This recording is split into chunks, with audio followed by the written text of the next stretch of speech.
In this video, we are going to discuss the few topics for economic importance of fungi for class 9th. For this, we have to understand some points about fungi. The first point says that the fungi have no chlorophyll in it, and their body is also not differentiated into parts like roots, stems, leaves and flower. But fungi are eukaryotes. Eukaryotes means that the genetic material is well enclosed in the nucleus, and most of the fungi are multicellular, means they are having more than one cell. Thus, we can say that fungi is not a plant because the fungi don't have chlorophyll in it, and the mode of nutrition is also heterotrophic instead of autotrophic. It is not a plant because it do not manufacture its own food.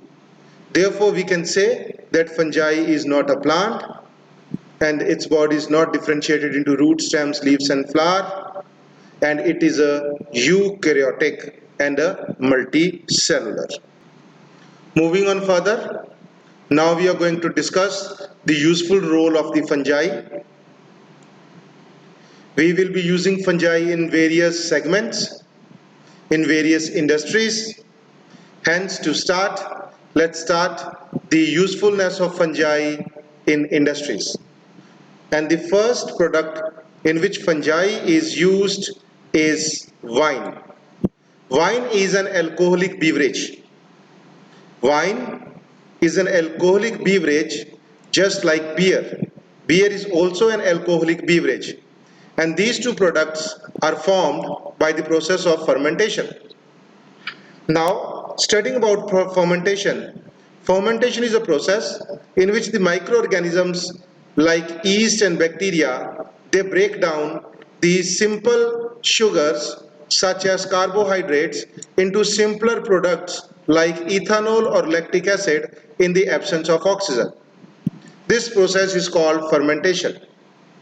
Explaining the fermentation, we can also say that it is a process in which sugars are broken down into simpler products with the help of microorganisms. And this all should be done in the absence of oxygen. This full process is called fermentation. As we are talking about wine, the wine is produced by the fermentation of grapes, while the beer is formed or produced by the fermentation of barley maltose. And the microorganism which is used to break down the carbohydrates into the simpler products is a yeast, and it is having the scientific name or botanical name as Saccharomyces cerevisiae.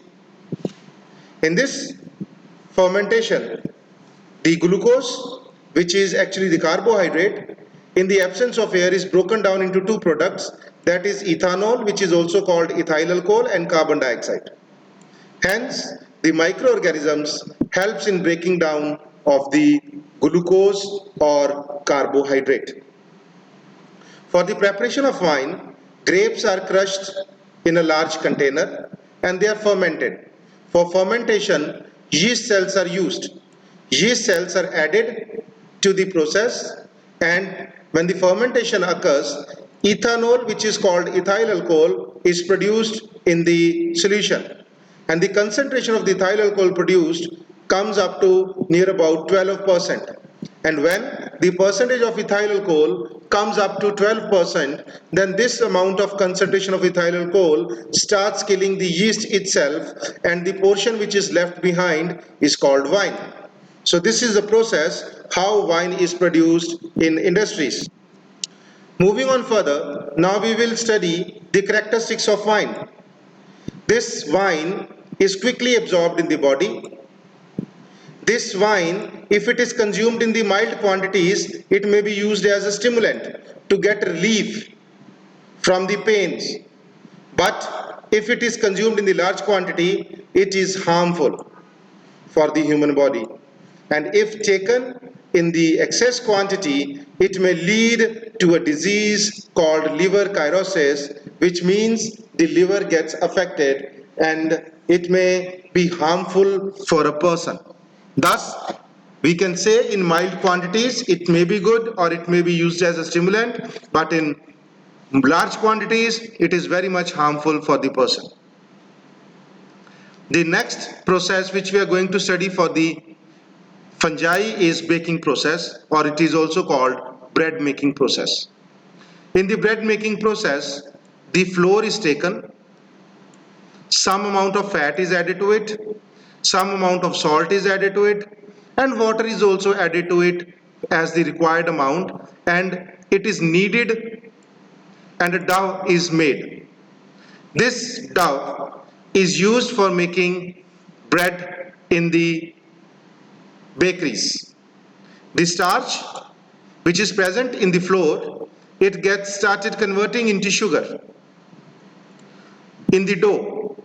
When yeast is added to it, yeast starts fermenting the sugar and it produces the carbon dioxide as the products as we have read just in the last page. Because of this production of carbon dioxide, dough starts rising up and it takes the volume of near about 3 times of its original volume. When this dough is baked in the bakery, the gas bubbles expand, and this gas bubble, on expanding, gives the texture of a spongy appearance to the bread. Thus, the carbon dioxide gives spongy structure to the bread just because of carbon dioxide which is produced during the process of fermentation of the flour. Hence, this microorganism which is known as yeast is used for making the breads in the baking industries.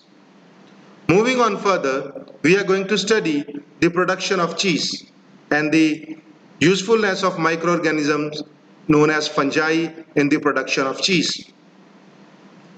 Cheese must have been used in various manners, and the process of manufacturing of cheese involves the major steps. For example, the first step is the curdling of milk. Curdling of milk is done by the bacteria known as lactobacillus. And when curd is prepared, it is separated from whey. Whey is the liquid portion of the curd. Hence, the curdling process takes place from the milk and curd is prepared, separating curd from the whey. That curd is then processed, means the moisture is removed from it. When the moisture is removed from the curd, it is called the cottage cheese. Now this cottage cheese, which is actually the curd from which the moisture has been removed, to this cheese salt is added to it so that undesirable growth of the microorganisms cannot take place. Means the salting helps in the prevention of the growth of unfavorable microorganisms. Then, after salting, the ripening process takes place.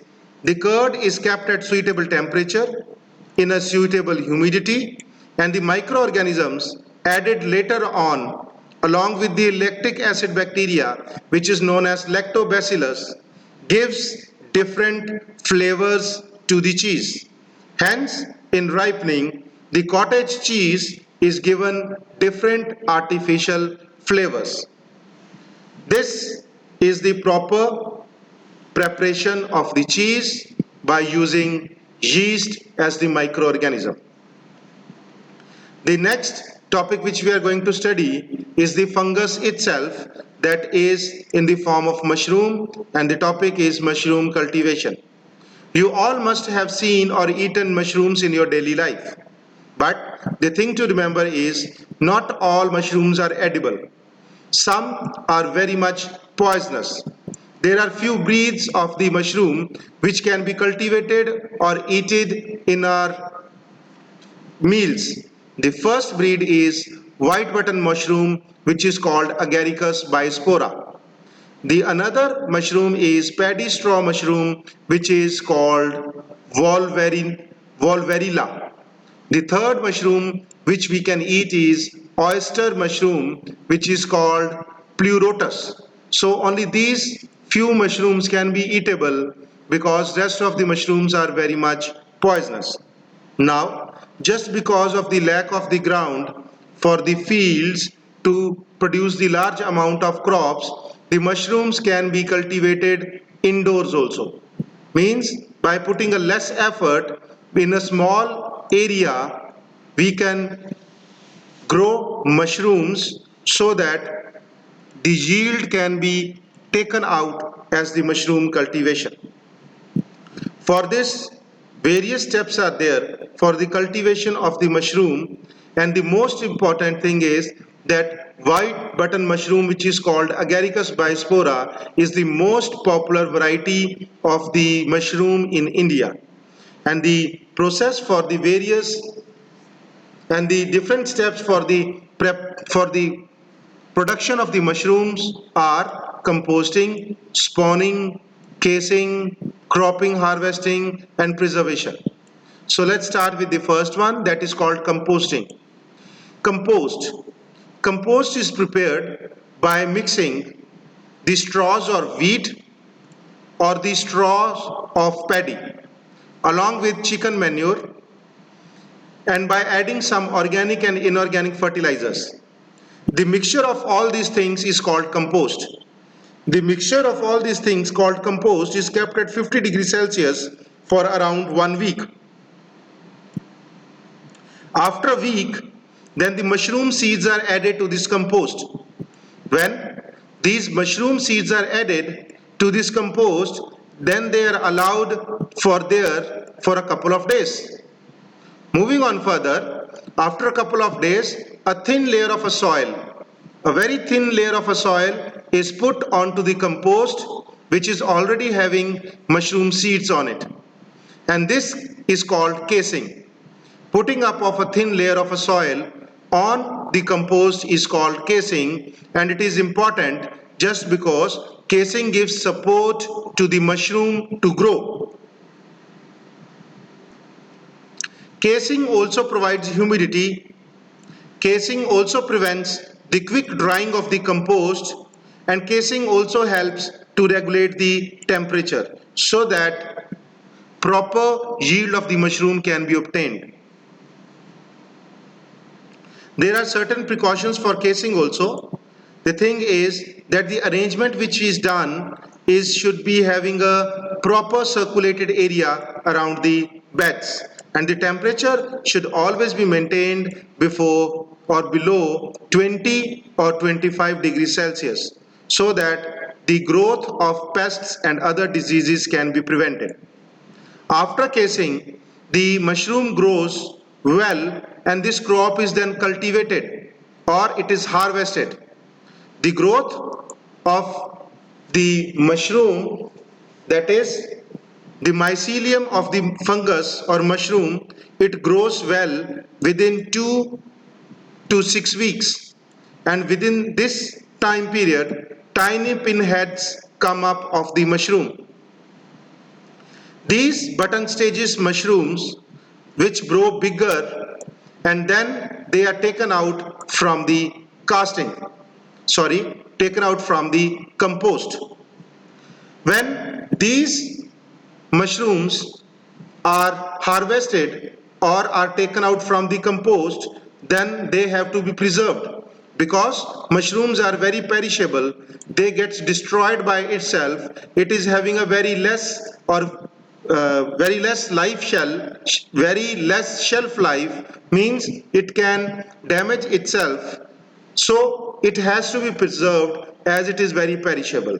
For preservation, the mushrooms are kept in a cool storages, that is, it can also be kept under vacuum cooling.